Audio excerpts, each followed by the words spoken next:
Hello guys, you are heartly welcome in Edufun Baba classes. Last classes में हमने देखा था कि रशियन सिस्टम को अपन ने 5.5 से 6 पॉइंट में डिवाइड किया था। अब उन फर्दर डिटेलिंग अब यहाँ पर अपन कर रहे हैं, ठीक है। तो फर्स्ट पार्ट में अपन पढ़ेंगे सोवियत सिस्टम। सोवियत सिस्टम को जब तक आप इस सोवियत सिस्टम को नहीं समझेंगे तब तक आपको कॉजेस ऑफ डिसइंटीग्रेशन और वहाँ की थ्योरी, बहुत सारी थ्योरी जो मैंने आपको पॉइंट में लिखाई थी, उसके डिटेल में कैसे कर सकते हैं वो समझ नहीं सकते, ठीक है ना। तो फर्स्ट अपन को समझना है कि सोवियत सिस्टम था क्या, ठीक है। तो सोवियत सिस्टम को समझने के लिए और इसको 3 पार्ट में डिवाइड कर लेते हैं। फर्स्ट पार्ट है economic part, second is political और थर्ड इज पब्लिक सेक्टर। अब जब हमें कोई भी नेशन को या राष्ट्र को समझना होता है तो हम पहले उसका सबसे मुख्य चीज है इकोनॉमी और polity. Both are the most important things of any nation, ठीक है। तो फर्स्ट अपन पढ़ेंगे इकोनॉमी। यहाँ की इकोनॉमी जो थी, इसकी जो प्लानिंग जो करता था वो कौन करता था? प्लान प्लस कंट्रोल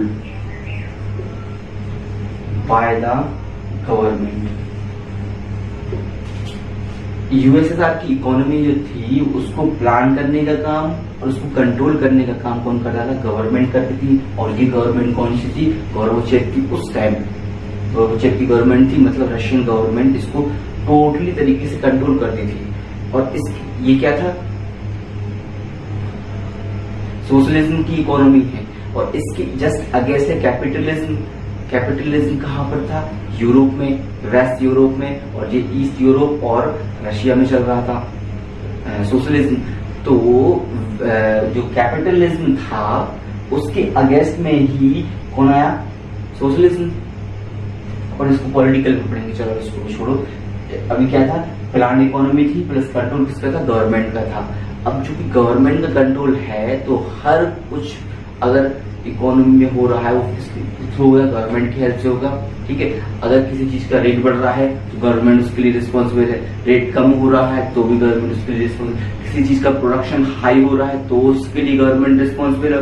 किसी चीज का प्रोडक्शन नहीं हो रहा है तो भी उसके लिए कौन जिम्मेदार है? गवर्नमेंट जिम्मेदार है, ठीक है। मतलब हर चीज जो था वो क्या था? प्राइवेट था। यहाँ पे कोई पर्सनल आपकी कोई भी चीज नहीं थी। यहाँ पे सब चीज क्या था? गवर्नमेंट था। प्रॉपर्टी, जितनी भी प्रॉपर्टी है वो गवर्नमेंट थी। No private property. क्या था? कोई भी प्राइवेट प्रॉपर्टी नहीं थी। जितनी भी प्रॉपर्टी थी सारी गवर्नमेंट की प्रॉपर्टी थी। गवर्नमेंट ही उसको मैनेज करती थी और गवर्नमेंट ही उससे रेवेन्यू लेती थी, ठीक है ना। आप जरा सोचना, इसी इकोनॉमिक पॉइंट में आपको इसके डिसइंटीग्रेशन का एक कॉज मिल जाएगा अगर आप थोड़ा सा ध्यान से देखेंगे। कैसे देखेंगे? कि जब हर चीज गवर्नमेंट कर रहा है और हर किसी बंदे को एक सर्टेन अमाउंट ऑफ पेमेंट दिया जा रहा है काम करने का, तो लोग जो ज्यादा मेहनत करेगा वो यही सोचेगा कि हम यहाँ रहने से क्या फायदा, और इकोनॉमी से हम क्या पता। हम 12 घंटे काम कर रहे हैं तब भी हमें मान के चलो 10,000 रुपए मिल रहे हैं, ठीक है। और कोई बंदा है वो 5 से 8 घंटे वर्क कर रहा है फिर भी उसको 10,000 रुपए मिल रहे हैं, ठीक है। और हमारा जो मेंटल लेवल है, जैसे जो हाईली इंटेलेक्चुअल्स होते हैं उनका मेंटल लेवल बहुत हाई होता है, ठीक है। तो वो फिजिकल वर्क कम करते हैं लेकिन मेंटल वर्क उनका बहुत रहता है, ठीक है। और डिसीजन मेकिंग में उनका बहुत बड़ा हाथ रहता है। तो वो भी यही कहेंगे कि हम 10 से 12 घंटे फिजिकल वर्क नहीं कर रहे, इसका मतलब ये थोड़ा है कि हम काम नहीं कर रहे, हम अपने माइंड का है। जैसे आज का कोई कंपनी का सीईओ है तो उसको सबसे ज्यादा पेमेंट मिलता है, बजाय उसके एम्प्लॉय को कम पेमेंट मिलता है। क्यों मिल रहा है उसको? क्योंकि उसका माइंड जो है, उस मैनेजमेंट जो है वो ज्यादा बेटर तरीके से कर सकता है और वो भी कम काम करता है। एम्प्लॉय मान लो कि अगर 8 से 10 घंटे का है तो हो सकता है 5 से 6 घंटे में अपना मैनेजमेंट का काम खत्म कर लेता हो, ठीक है। तो लेकिन फिर भी उसको पेमेंट ज्यादा मिल रही। तो यही चीज रशियन सिस्टम में थी। वहां पे ऐसा नहीं था। वहां पे सबको एक जैसी पेमेंट मिल रही होगी। जब सबको एक जैसी पेमेंट मिलेगी तो वो यही सोचेंगे ना कि हम क्यों काम करें। तो ये कॉजेस में आएगा डिसइंटीग्रेशन के, आप इसको ध्यान में रखना भी, ठीक है। जो इकोनॉमी में किसका कंट्रोल था? गवर्नमेंट का कंट्रोल था। कोई भी नो प्राइवेट प्रॉपर्टी नहीं थी यहाँ पे, ठीक है। अब इसके ऊपर पॉलिटिकल सिस्टम को समझते हैं। पॉलिटिकल सिस्टम को समझने ये क्या था, वन पार्टी सिस्टम था। वन पार्टी, कौन सी पार्टी थी, कम्युनिस्ट पार्टी। कम्युनिस्ट पार्टी एक ही पार्टी थी जिसका नाम क्या था, कम्युनिस्ट पार्टी था।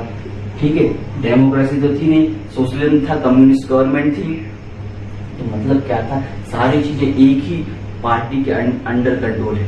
सोचिए, अपन जब डेमोक्रेसी में रहते हैं तो हमेशा एक पॉइंट करते हैं हमारे डेमोक्रेसी में कि जो अपोजिशन पार्टी है उसका बहुत ही इंपॉर्टेंट रोल होता है एक डेमोक्रेसी गवर्नमेंट में। जैसे कि अभी अपने यहाँ पे भाजपा की गवर्नमेंट है सेंट्रल में, और अपोजिशन पार्टी कौन है, कांग्रेस।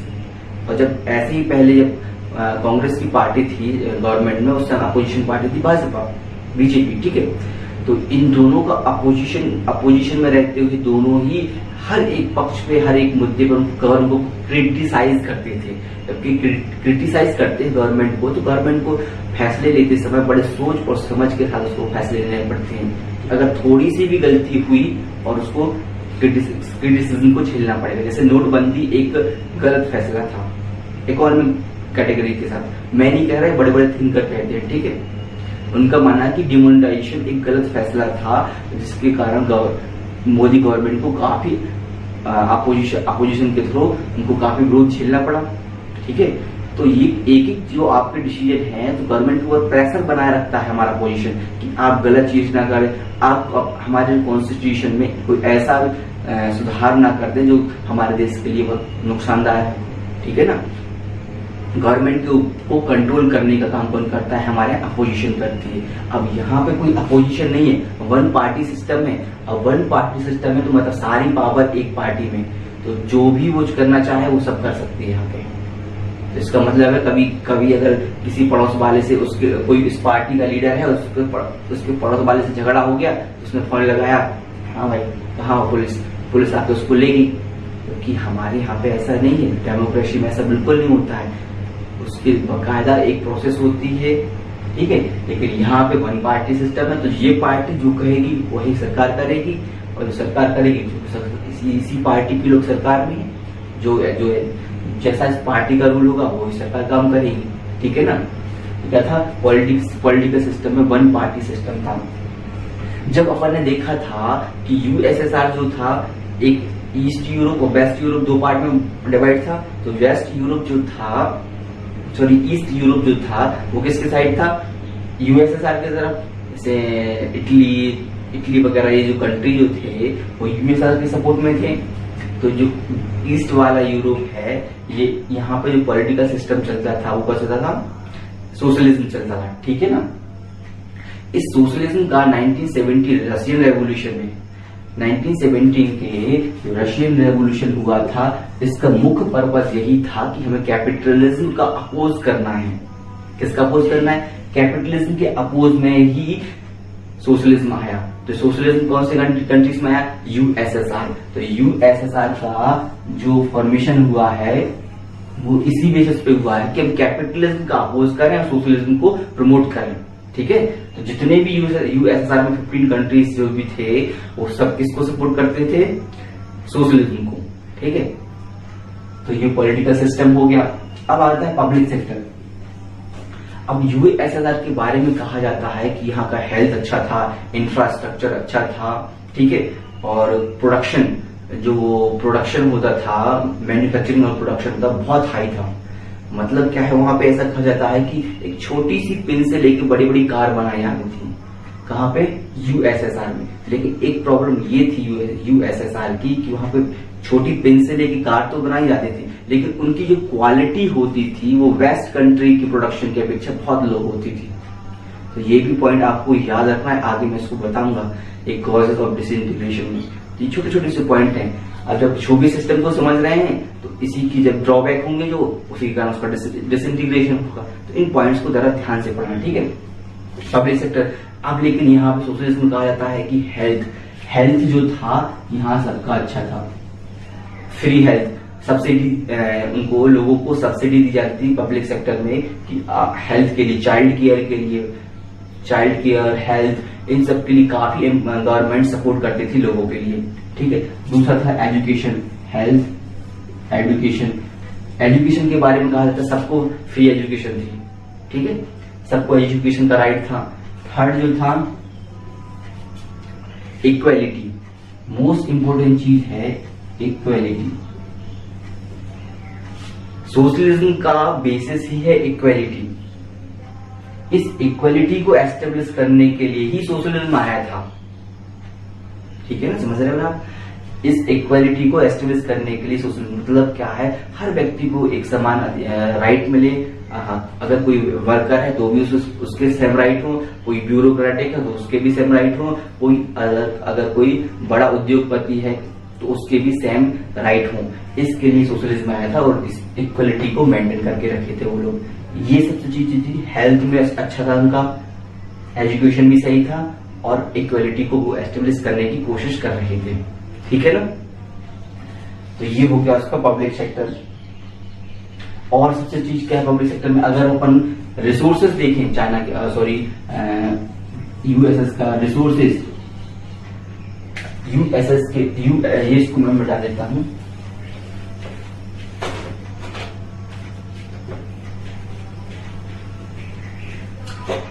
जो यूएसएसआर था इसके पास वास्ट रिसोर्सेज थे।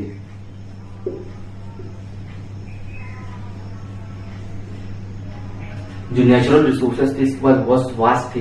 नेचुरल रिसोर्स में क्या था, पेट्रोलियम था, पेट्रोलियम, कोल, मिनरल्स, इन सब चीजों में बहुत रिच था। और प्लस इसका जो था कॉम्प्लेक्स कम्युनिकेशन सिस्टम, जो रशिया का जो कम्युनिकेशन सिस्टम था बहुत कॉम्प्लेक्स था और हर से के हर पार्ट में फैला हुआ था, जितने भी यूएसएस के जितने पार्ट थे। तो ये भी इसकी एक इम्पोर्टेंस था कि वहां पे वास्ट कॉम्प्लेक्स कम्युनिकेशन सिस्टम काम कर रहा था। तो ये सारी चीजें थी रशिया में थी। अब अपन समझेंगे, देखो एकदम मैंने ज्यादा डिटेल में नहीं गया, जो जो इम्पोर्टेंट पार्ट थे उन सबको मैंने डील किया है, ज्यादा डिटेल में उसको अपन को पढ़ना भी नहीं है, ठीक है ना। तो अब अपन ने पढ़ा सोवियत सिस्टम। अब सोवियत सिस्टम के डिसइंटीग्रेशन के कॉज क्या कॉज थे, इसको जरा देखते हैं। इसमें फर्स्ट कॉज आता है पॉलिटिकल, दूसरा आता है स्टैग्नेशन, जरा समझना है इसको। अब स्टैग्नेशन का मीनिंग समझना। स्टैग्नेशन मतलब होता है स्लो डाउन, किसी भी चीज की ग्रोथ का स्लो होना, ठीक है। अब ये स्टैग्नेशन जो था ये मैक्सिमम टाइम अपन इकोनॉमी में ही पढ़ते हैं। स्टैग्नेशन इकोनॉमी क्या पढ़ते हैं अपन, स्टैग्नेंट इकोनॉमी। स्टैग्नेंट इकोनॉमी का मतलब होता है जब इकोनॉमी जो है, पहले क्या होता है इकोनॉमी में राइज होता है, तो धीरे धीरे अब इकोनॉमी में राइज कम होता जाता है, जीडीपी अपनी स्लो होती जाती है और एक समय ऐसा आता है कि हमारी जीडीपी बिल्कुल एक लेवल पे आ जाती है। मान के चलिए अभी इंडिया की जीडीपी की बात करें, ठीक है, 5.6% की रेट से बढ़ रही थी हर साल, लेकिन धीरे धीरे कम हो गई, 2% आ गई, 2% पे आ गई, 1% आ गई। तो धीरे धीरे क्या हो गया, इकोनॉमी बढ़ने की धीरे से कम हो रही है, राइज बढ़ नहीं रही है, ठीक है। इकोनॉमी की ग्रोथ जो हो रही है धीरे धीरे कम हो रही है। अब 1% के बाद अगर 0% पे इकोनॉमी रुक जाए, ठीक है, ना तो बढ़े ना तो घटे, 0% है, मतलब rate of increase in economy 0%, मतलब इकोनॉमी स्टैग्नेशन पे है, स्टैग्नेशन पॉइंट पे मतलब रुकी हुई है, स्लो डाउन के, ठीक है ना। तो इस चीज को कहते हैं स्टैग्नेंट इकोनॉमी, मतलब कोई इकोनॉमी जो ना तो बढ़ रही है ना तो घट रही, एक निश्चित सिचुएशन में खड़ी है, और ये किसी भी देश के लिए बहुत हार्मफुल कंडीशन होती है, ठीक है। और यही स्टैग्नेंट इकोनॉमी कहाँ पे आ गई थी, यूएसएसआर में आ गई थी। अब ये यूएसएसआर में स्टैग्नेंट इकोनॉमी क्यों आ गई थी, ऐसा क्यों हुआ था, ये भी सुन लो जरा सुन। एक्चुअली हुआ क्या था कि 1979 में यूएसएसआर ने इन्वेजन किया था। 1979 में यूएसएसआर ने इन्वेजन किया था, कहां पे, अफगानिस्तान में। अफगानिस्तान में क्योंकि यूएसए ने 1979 मिलिट्री इन्वेजन किया था अफगानिस्तान में, जिसके कारण उसकी मैक्सिमम रिसोर्सेज और इकोनॉमी का यूज कहां पे हो रहा था, मिलिट्री पावर में हो रहा था। तो ये मिलिट्री पावर को लगातार बढ़ा रहा था, मिलिट्री पावर को इतना बढ़ा रहा था कि इसने ये ध्यान नहीं दिया कि हमारा घर का जो मार्केट सिस्टम है, हमारा जो सप्लाई चेन है, ये सब क्या हो रहा है, डिस्ट्रॉय हो रहा है, प्रोडक्शन उसका डिस्ट्रॉय हो रहा है। सारा पैसा कहाँ पे आ रहा था, मिलिट्री में। और 1979 में फालतू कुछ मतलब नहीं था इसका रशिया का, फिर भी उसने इन्वेजन कर दिया अफगानिस्तान। तो मैक्सिमम रिसोर्सेज जो यूटिलाइज होने थे पब्लिक हेल्थ के लिए, पब्लिक सेक्टर के लिए, वो ये जो पब्लिक सेक्टर था, यहाँ पे जो रिसोर्सेज यूज होने थे वो सारे रिसोर्सेज कहाँ गए, अफगानिस्तान में लगा दी उसने। जितनी भी उसको पैसा था उसने अफगानिस्तान इन्वेजन करने में लगा दिया। इन्वेजन मतलब वहां पे जाके अपना सेटल, आक्रमण करके वहां पे सेटल करना, वहां पे चीजों को डिस्ट्रॉय करना। ठीक है, देखो इसकी भी स्टोरी है, उसको अपन डिटेल में नहीं पढ़ेंगे, लेकिन अपन कॉन्सेप्ट पर बात करेंगे। ठीक है ना, 1979 में इन्वेजन कर दिया उसने। ठीक है, अब एक और चीज है, यहाँ पे उसने इन्वेजन किया, ठीक है, मान के चलते हैं, लेकिन उसके साथ साथ वो क्या कर रहा था, आर्म रेस। आर्म रेस किस किस के बीच में थी उस टाइम, रशिया और यूएसएसआर के बीच में, सॉरी यूएसएसआर और अमेरिका के बीच में, यूएसए के बीच में आर्म रेस थी। यूएसए लगातार अपना मिलिट्री पावर बढ़ाता जा रहा था, लेकिन उसी के चलते रशिया भी अपना क्या बढ़ा रहा था, मिलिट्री पावर को बढ़ा रहा था। लेकिन रशिया अपना मिलिट्री पावर जो बढ़ा रहा था, उसकी इकोनॉमी बढ़ नहीं रही थी, लेकिन मिलिट्री पावर बढ़ा रहा था। ठीक है, मान के चलो हमारे पास इतने पैसे हैं, ठीक है, कितने पैसे, इतने पैसे हैं, और इतने पैसे से हमें कुछ चीज खरीदना है तो हम इतनी ही खरीद सकते हैं। ठीक है, या तो हम ये वेपन्स खरीद ले, या तो हम लोगों को खाना खिला दें। ठीक है, तो इसने, रशिया ने क्या किया, इन पैसों से वेपन्स खरीदना, आर्म रेसेस के लिए वेपन्स खरीदना, न्यूक्लियर मिसाइल बनाना, इन चीजों का यूज किया। लेकिन उसने लोगों के ऊपर ध्यान नहीं दिया कि इस पैसे से हम लोगों को खाना, अच्छी सुविधाएं दे सकते हैं, उस पर उसने अपना ध्यान नहीं दिया। जबकि अमेरिका में क्या था कि उसकी इकोनॉमी इतनी थी, ठीक है, वो इकोनॉमी धीरे धीरे क्या हो रही थी, ग्रोथ हो रही थी, इकोनॉमी बढ़ती जा रही है। तो इकोनॉमी बढ़ रही है, उसकी ग्रोथ हो रही है, स्टैग्नेंट इकोनॉमी नहीं थी उसकी, तो प्रोग्रेसिव इकोनॉमी थी। उसकी इकोनॉमी बढ़ रही तो अपने खर्चे का मिलिट्री पावर में बढ़ा सकता है वो। जैसे कि आज मेरे पास 10 रुपए हैं, ठीक है, तो मैं 5 रुपए मिलिट्री में लगा रहा हूं अपने। ठीक है, अब कल के दिन मेरे पास 20 रुपए आ जाए तो मैं 10 रुपए मिलिट्री में दे सकता हूं अपने। ऐसा किसके साथ, यूएसए के साथ था। उसकी इकोनॉमी बढ़ रही थी तो वो अपने मिलिट्री पावर बढ़ा रहा था, उसको कोई दिक्कत नहीं। लेकिन इनकी भैया पैसे, जेब पॉकेट मनी ही नहीं है तुम्हारे पास इतनी, और तुम मिलिट्री पावर कैसे बढ़ा रहे हो।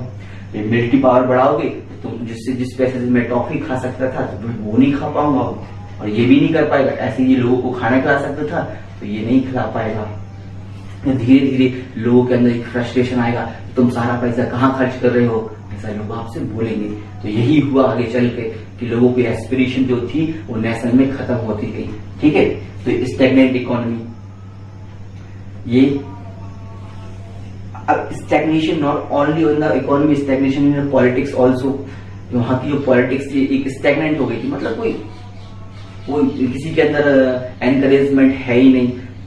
क्योंकि वन पार्टी सिस्टम था तो लोगों का इंटरेस्ट नहीं था, क्योंकि सबको पता था कि एक वन पार्टी सिस्टम है, अब कोई अपोजिशन है ही नहीं, उसी की पार्टी के लोग उसका अपोजिट। अगर मान लो कि रशिया की गवर्नमेंट ने, यूएसएसआर की गवर्नमेंट ने कोई रूल बनाया, ठीक है, तो अगर कुछ लोगों को पसंद भी नहीं है, लेकिन चूंकि वो एक ही पार्टी के लोग हैं तो उसको अपोजिट उसका जो विरोध करना चाहिए वो नहीं करेंगे। तो इस तरह से पॉलिटिकल सिस्टम जो था वो भी स्टैग्नेंट हो गया था, मतलब ज्यादा उसमें चहल पहल नहीं हो रही थी। थर्ड क्या है, ब्यूरोक्रेसी सिस्टम।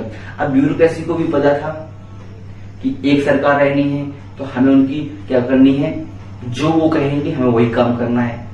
इसको अपन कहते हैं ना चापलूसी, चाटुकारिता का अलग काम। तो वो ब्यूरोक्रेसी भी वही काम कर रही थी। अपने यहाँ पे क्या होता है, जैसे एमपी इंडिया की बात करें, हमारे यहाँ की ब्यूरोक्रेसी को डर रहता है कि अगर नेक्स्ट ईयर गवर्नमेंट, अगले 5 साल में गवर्नमेंट चेंज हो गई तो हमारी जो कुर्सी है वो जा सकती है। तो कोशिश करते हैं कि दोनों साइड अपना क्या करें, बैलेंस बना कर रखें, किसी एक पार्टी की तरफ क्या ना हो, झुकाव ना रहे उनका, दोनों पार्टी वो न्यूट्रल कंडीशन में रहे। अपनी ब्यूरोक्रेसी क्या रहती है, न्यूट्रल कंडीशन में रहती है, ठीक है। लेकिन वहां की ब्यूरोक्रेसी ऐसी नहीं, तो चमचागिरी किसी कर रही थी, गवर्नमेंट की। तो अपन कह सकते हैं वो स्टैग्नेंट हो गए थे, ठीक है। उनको जनता से कोई लेना देना नहीं था, जनता के बीच जाते नहीं थे, उनको जनता के द्रव्य से कोई लेना देना नहीं था। और यही चीज कॉज ऑफ डिसइंटीग्रेशन बनी, ठीक है। तो stagnation on economy, stagnation on polity, stagnation on bureaucracy, ठीक है। नंबर थर्ड है rise of nationalism in Russia, not only Russia, एक सेकंड रुको,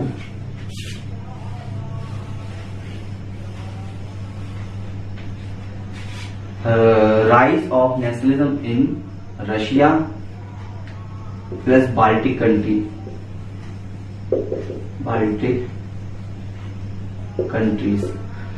राइज ऑफ नेशनलिज्म। अभी नेशनलिज्म का मतलब क्या होता है? राष्ट्रवाद। नेशनलिज्म की बहुत बात हुई। नेशनलिज्म मतलब होता है जब कोई व्यक्ति अपने एक जियोग्राफिकल लोकेशन में, ठीक है, जिसको जियोग्राफिकल लोकेशन में वो रह रहा होता है, उसको अपने कल्चर, अपने पॉलिटिकल सिस्टम, अपनी इकोनॉमी पे एक विश्वास होता है, ठीक है ना, एक देशभक्ति वाली भावना होती है, उसी को क्या कहते हैं? नेशनलिज्म कहते हैं। मतलब उनको एक पार्टिकुलर कास्ट, पार्टिकुलर रीजन और पार्टिकुलर लोगों के प्रति उनकी राष्ट्र की जो भावना है वो क्या है? नेशनलिज्म है, ठीक है। तो नेशनलिज्म था वो धीरे धीरे बढ़ रहा था रशिया में। अब चूंकि ये पूरा, अगर मान के चलो अपन इसको मैं रख कर दूं,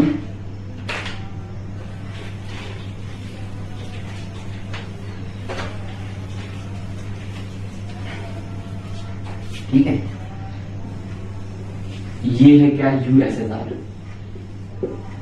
ये पूरा यूएसएसआर है। तो यहां का जो पार्ट था वेस्ट का, ये क्या था? रशिया। और यहां पे क्या है? बाल्टिक कंट्रीज हैं, बाल्टिक कंट्रीज। और यहां पे यूक्रेन और जॉर्जिया, यूक्रेन और जॉर्जिया। आप जरा अपना मैप खोल के देखना, पॉलिटिकल सिस्टम यूरोप और रशिया का, ठीक है ना। तो मतलब यूरोप और एशिया का जब आप मैप देखोगे तो आप देखोगे इधर पे रशिया है, यहाँ पे यूक्रेन, जॉर्जिया है, यहाँ पे बाल्टिक कंट्रीज हैं। बाल्टिक कंट्रीज में कौन कौन सी देश आते हैं? फर्स्ट एस्टोनिया, दूसरा लातविया और तीसरा आता है लिथुआनिया।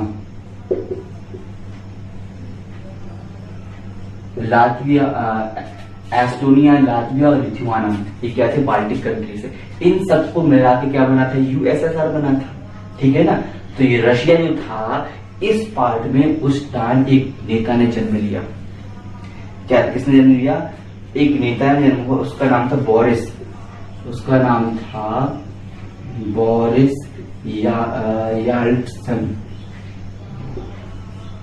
बोरिस, एक स्पेलिंग लिखना, याल्टसन। बोरिस याल्टसन नामक एक लड़के ने यहाँ पे जन्म लिया रशिया ने उसी टाइम।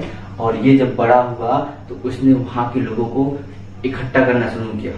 उसने क्या कहा कि Russia is great, not USSR is great, Russia is great, Russia महान है और हमें सॉरी हमें रशिया के लिए लड़ना है, ठीक है ना। तो इसने एक नेशनलिज्म की भावना को लोगों को भड़काना शुरू किया। कहा कि रशिया के लोगों को कि हम एक पावर है, मेन चीज पूरे यूएसएसआर में सबसे ज्यादा कंट्रोल किसका रहता है? रशिया का रहता था, ठीक है ना। तो हम एक ग्रेट नेशन है, हमारे अंदर हम खुद एक ग्रेट नेशन है यूएसएसआर की अपेक्षा, ठीक है। तो उसने यूएसएसआर से अलग होकर एक रशिया, एक कंट्री बनाने की मांग कर दी, ठीक है। और उसके बाद ये बाल्टिक कंट्रीज थे, ठीक है। अब देखना यूएसएसआर का जो रेवेन्यू जो आता था सरकार चलाने के, रेवेन्यू बहुत जरूरी है। रेवेन्यू जो था पूरे देशों से आता था, रशिया से भी आता था, बाल्टिक कंट्री से भी आता था, यूक्रेन, जॉर्जिया, जितने भी उसके नेशन थे, सारे देश, इन सारे स्टेट थे, सबसे क्या आता था? रेवेन्यू आता था। लेकिन उस रेवेन्यू का 60 to 80% हिस्सा कहां पे खर्च होता? रशिया के डेवलपमेंट होता। रशिया इतना सा पार्ट है यूएसएसआर का, यूएसएसआर का रशिया इतना सा पार्ट है, इतने छोटे से पार्ट में, ये थोड़ा ज्यादा बड़ा है हल्का सा। तो इस पार्ट में एक 60 to 80% रेवेन्यू खर्च कर रही है गवर्नमेंट, और इस पार्ट को क्या कर रही है? इग्नोर कर रही है। तो सीधी सी बात है, अगर मेरे सामने दो बच्चे खड़े हों, ठीक है, मैं एक बच्चे को टॉफी दे दूं और सामने वाले को ना दूं, तो ये बुरा मान जाएगा कि नहीं मानेगा? मानना चाहिए, ओबियस चीज है।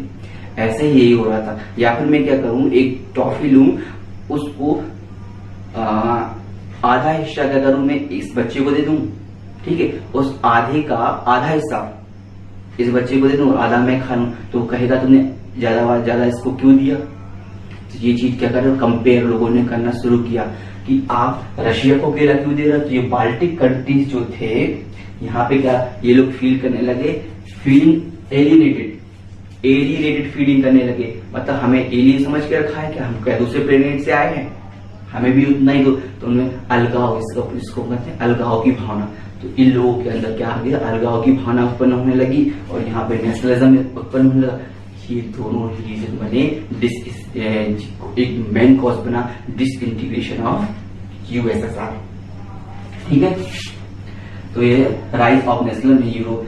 थर्ड क्या है, सिटीजन्स एस्पिरेशन। मैंने क्या कहा था, हर राष्ट्र के लोग, हर नेशन के लोगों के अंदर एक एस्पिरेशन होती है कि हमारा राष्ट्र है, हम गर्व से बोलते हैं वी आर इंडियंस।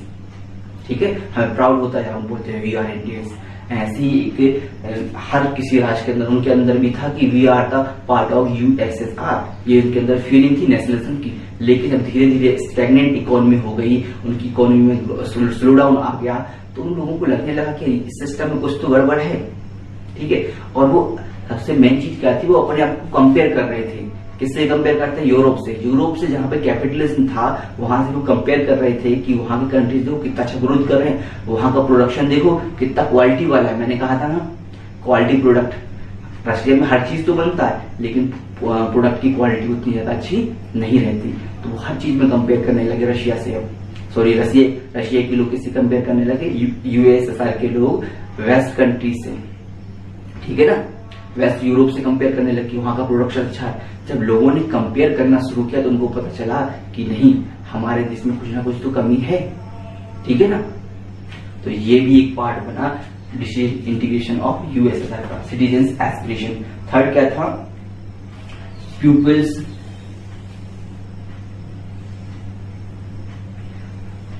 थर्ड जो था, मिट गया है, गोर्बेचेव प्रोमिस्ड और पीपल्स अथॉरिटेरियन।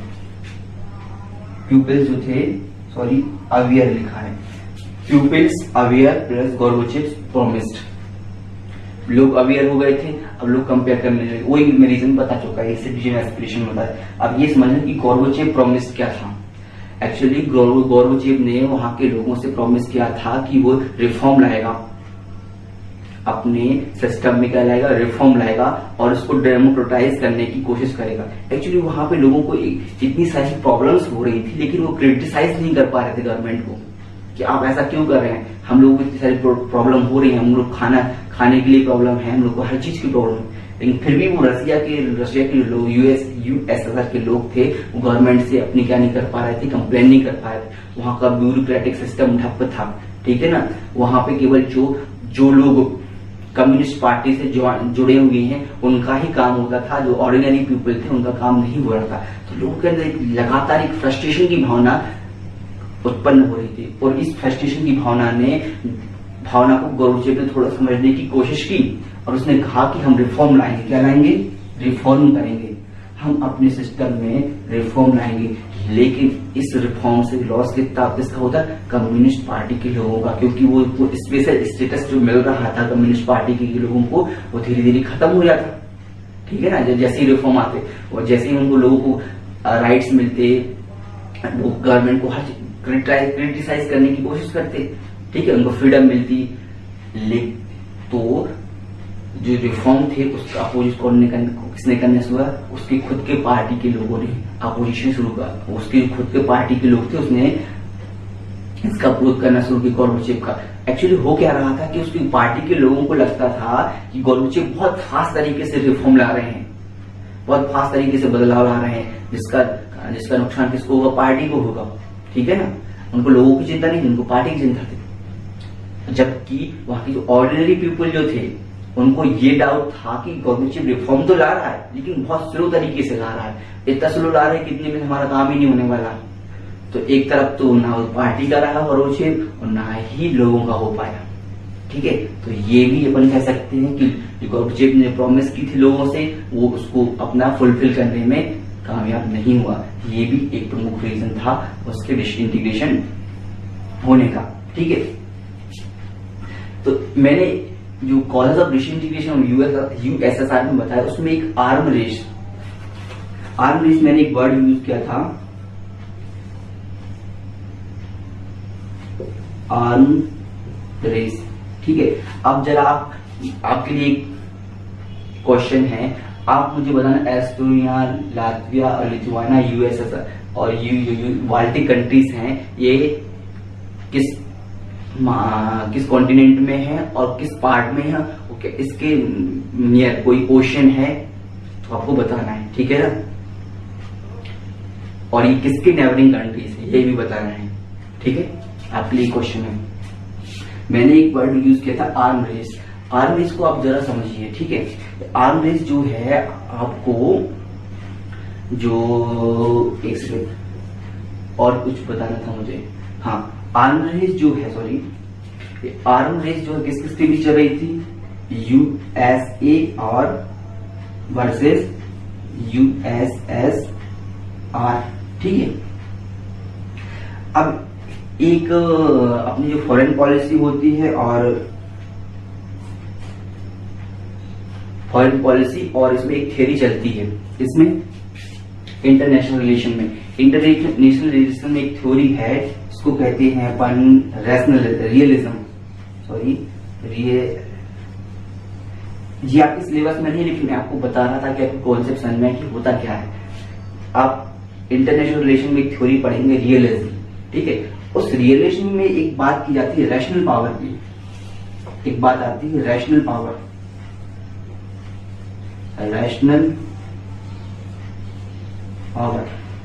रैशनल पावर क्या होता है, इसको समझना जरूरी है।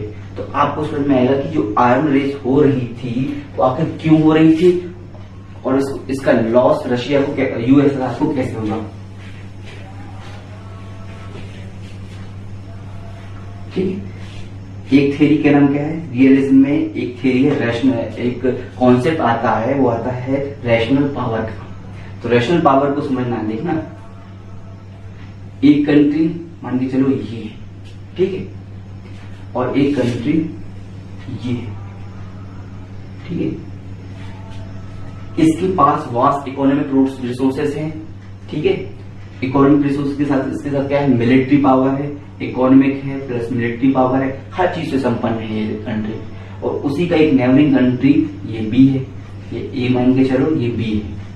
ठीक है, तो ये बी को हमेशा डर रहेगा कि इसके पास मिलिट्री पावर बढ़ रही है, तो कैसा नहीं कभी हमारे ऊपर आक्रमण करके या हमारे ऊपर कोई मिलिट्री एक्शन करके हमारे ऊपर हमारी जो जमीन है उस पर कब्जा कर ले। ठीक है, ये हमेशा बी कंट्री को डर रहेगा। ठीक है, तो बी कंट्री क्या करेगा कि कोशिश करेगा कि अपने आप को ए के अकॉर्डिंग बढ़ाए, रैशनल करे। मतलब जैसे जैसे ए अपनी मिलिट्री पावर बढ़ा रहा है वैसे वैसे क्या बढ़ाए, बी भी अपनी मिलिट्री पावर बढ़ाते जाए। जैसे कि अभी इंडिया और पाकिस्तान के बीच हो रहा है, इंडिया अपनी मिलिट्री पावर लगातार बढ़ाते जा रहा है, तो पाकिस्तान भी कोशिश कर रहा है कि वो कॉप अप करे किसके साथ, इंडिया के साथ, कि इंडिया की जितना भी पावर बढ़े उतना ही पावर किसका बढ़ जाए, पाकिस्तान का बढ़े, ऐसी कोशिश कर रहा है वो। ठीक है, तो रैशनल पावर में क्या होता है कि एक जो ए पर्सन है इसके अकॉर्डिंग बी को अपनी मिलिट्री पावर बढ़ाना, यही क्या कहलाता है, रियलिज्म, रैशनल पावर कहलाता है। क्या कहलाता है, रैशनल पावर। मतलब ए के अकॉर्डिंग बी का अपनी पावर में इंक्रीज करना। ठीक है, अब मान के चलो ए क्या था, यूएसए था, और बी क्या था, यूएसएसआर।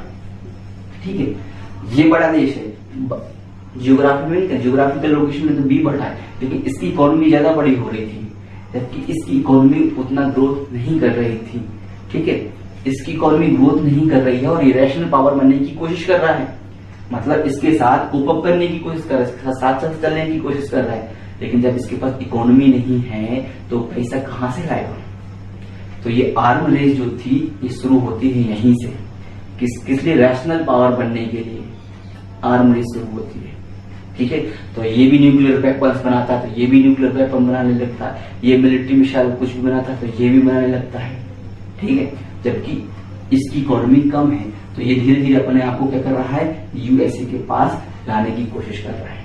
ठीक है, ये होता है रैशनल पावर, मतलब अपने अपने अपोजिशन के अकॉर्डिंग अपने आप को बढ़ा करते जाना, ये है रैशनल पावर। और अब यूएसएसआर भी उस समय रैशनल पावर बनने की कोशिश कर रहा था, ताकि वो चेक कर सके, किसको चेक कर सके, अमेरिका की पावर को चेक कर सके। ठीक है, लेकिन उसकी जो खामियाजा था वो कौन भुगत रहा था, वहां के बेचारे ऑर्डिनरी पीपल्स, और इसी ऑर्डिनरी पीपल्स के कारण ही वो उसका डिसइंटीग्रेशन हो जाता है। तो यहां तक था disintegration of Russia.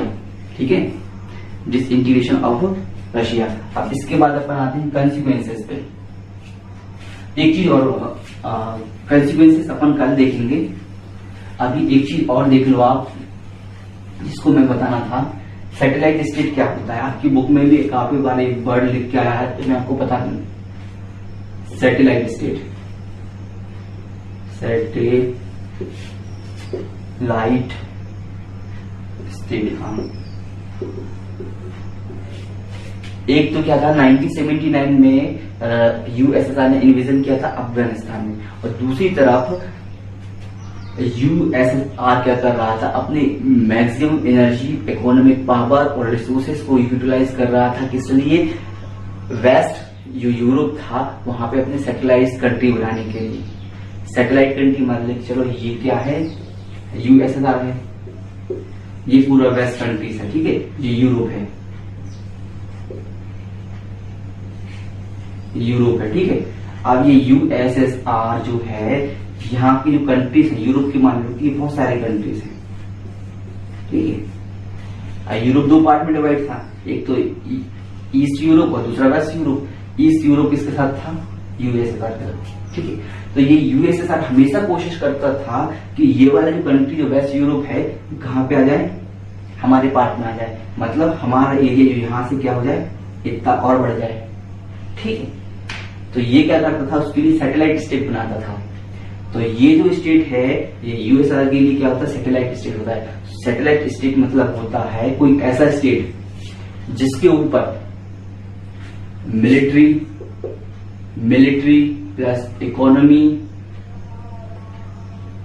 Plus there relation, international relation, IR हो, उसके इंटरनेशनल रिसोर्सेज के ऊपर किसी अदर कंट्री का क्या होना, कब्जा होना या राज होना।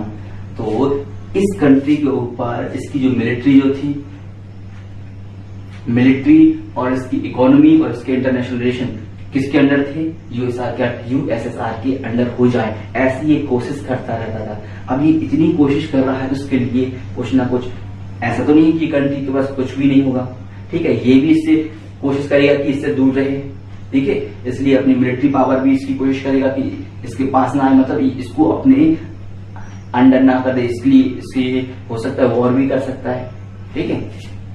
तो ये सारे रिसोर्सेज जो थे यूएसएसआर ये सैटेलाइट स्टेट बनाने में यूज कर रहा था। एक तो आर्म रेस चल रही है, दूसरा सैटेलाइट स्टेट बना रहा है, और इकोनॉमी वैसे ही ठप चल रही है। तो ये सारी चीजें जो थी वहां के लोगों को समझ में नहीं आ रही थी, क्या तुम कर क्या रहे हो भाई, सरकार चलाओ, हम लोगों को खाना दो, सोशलिज्म की बात तुमने की थी, तुम सोशलिज्म के काम कुछ कर नहीं रहे हो, जो तुम युद्ध लड़ते रहते हो, फालतू का काम करते रहते हो। ये वाली फीलिंग जो थी वहां के लोगों के अंदर आ गई थी, और यही काज बन रहा था इसके लिए, यूएसएसआर के डिसइंटीग्रेशन के लिए, ठीक है। तो ये आपको समझ में आ गया होगा कि सैटेलाइट स्टेट क्या होता है। सैटेलाइट स्टेट मतलब होता है एक ऐसा स्टेट जिसके ऊपर मिलिट्रिकल, इकोनॉमिकल और उसके इंटरनेशनल रिलेशन पर किसी अदर देश का क्या हो, कब्जा हो, ठीक है ना, वो होता है सैटेलाइट। वो एक्चुअली वो एक इंडिपेंडेंट कंट्री है, लेकिन उसके जो मैक्सिमम चीजें हैं, डिसीजन मेकिंग पावर जो है वहां की गवर्नमेंट के पास नहीं है, ठीक है। इसको कहते हैं सैटेलाइट स्टेट। तो आज की क्लास के लिए इतना ही। अगली क्लासेस में अपन पढ़ेंगे क्या पढ़ना है, कंसिक्वेंसेस ऑफ डिसइंटीग्रेशन, इस डिसइंटीग्रेशन का कंसिक्वेंस क्या निकला और उसका इंडिया के ऊपर क्या इम्पैक्ट पड़ा, और इंडिया के ऊपर इम्पैक्ट पड़ा के साथ साथ उस कंसिक्वेंसेस के बाद क्या होगा, ठीक है, वो भी अपन फर्दर क्लास में पढ़ेंगे। आज के लिए इतना ही।